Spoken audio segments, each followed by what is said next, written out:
Bil, aku loh lagi bingung tahu sebenarnya. Ini loh perjanjian perkawinan itu apa sih? Perjanjian perkawinan aku kayaknya perjanjian yang dibuat Terus gimana? Aku tuh udah coba sih lihat di Google, cuman aku masih bingung. aku nggak tahu lebih jelasnya itu di mana sih, tapi sampai kelihatan itu ada mas-mas yang baca buku-buku perdata kayaknya dia nonton. Coba kita Gak mau lah, tanyain. ya udah ayo. Tika, Permisi mas, Oh iya, Mbak, kenapa? kita ganggu ya? Oh enggak. Soalnya mau tanya nih. Iya. Mau tanya tentang apa? Masnya anak hukum kan? Iya, anak hukum kenapa? Mau tanya soal perjanjian perkawinan. Tika, Perjanjian perkawinan. Mbaknya mau nikah? wih, saya sama pacarnya nih. Mawur, aku dia mau tanya tentang perjanjian perkawinan. Katanya apa nih, Mbak? Perjanjian perkawinan, Mbak.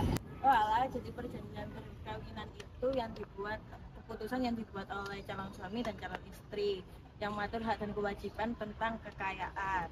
Nah, sebelumnya itu perjanjian perkawinan itu hanya bisa dilakukan sebelum pernikahan berlangsung. Tetapi karena ada putusan MK nomor 69 tahun 2015, perjanjian perkawinan itu bisa dilakukan selama perkawinan itu sudah berlangsung ataupun sebelumnya.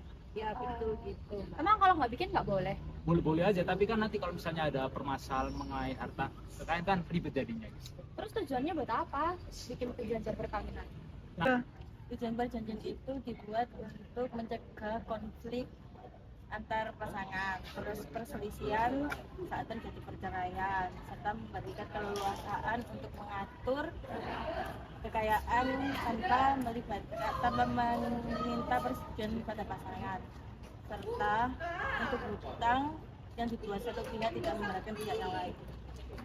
Terus buat cakupan isinya apa aja?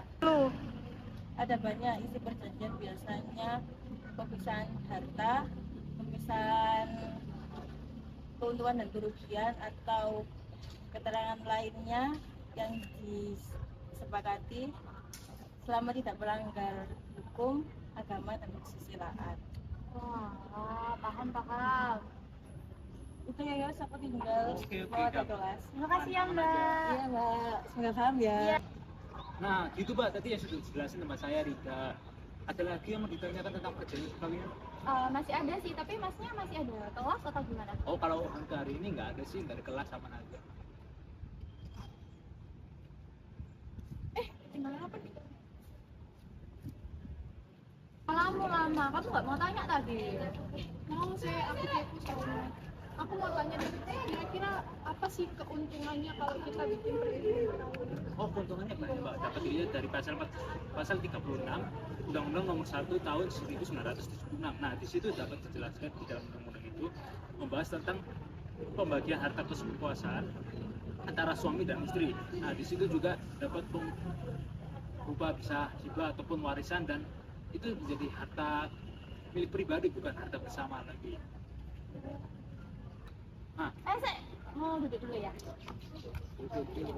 Nah, gini. Jadi di dalam pasal 142 dan 143 KUH Perdata itu dijelaskan itu ada batasan mengenai perjanjian perkawinan.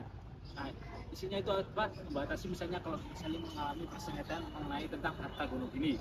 Dan juga di sini juga dapat dijelaskan bahwasannya misalnya kalau kamu punya utang sebelum perkawinan, terus dan setelah perkawinan itu masih ada utang, suamimu itu tidak boleh melainkan itu utang pribadi, utang milikmu sendiri.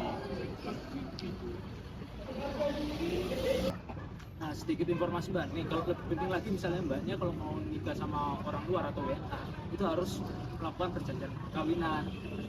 Kenapa gitu? Nah, kenapa gitu? Misalnya kalau Mbaknya tidak melakukan perjanjian perkawinan, maka hak atas bangunan dan tanah di Indonesia itu dicabut. Ya gitu loh Mbak, kalau mau buat perjanjian perkawinan itu harus dibuatnya itu harus melalui notaris. Terus cara buatnya gimana? Itu cara buatnya sendiri tuh gampang Mbak. Kalau perjanjian perkawinan kalian itu harus buat kesepakatan dulu sama calon suami. Nah, kalau sudah berkesempatan, nah kalian tulis tuh poin-poin apa aja yang ada dalam isi perjanjian perkawinan. Kalau sudah, setelah itu kalian bisa ini konsul ke advokat mengenai perjanjian perkawinan. Apa-apa jenisnya sudah disampaikan tadi. Nah, kalau sudah baru kalian ke notaris untuk membuat perjanjian tersebut. Dan terakhir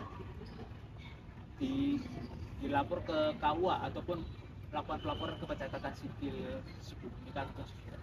April sekarang udah paham belum jelasin atau enggak? Iya, aku udah paham. Makasih ya, Mas. Iya, sama-sama. Kalau gitu saya pergi dulu, Mbak ya.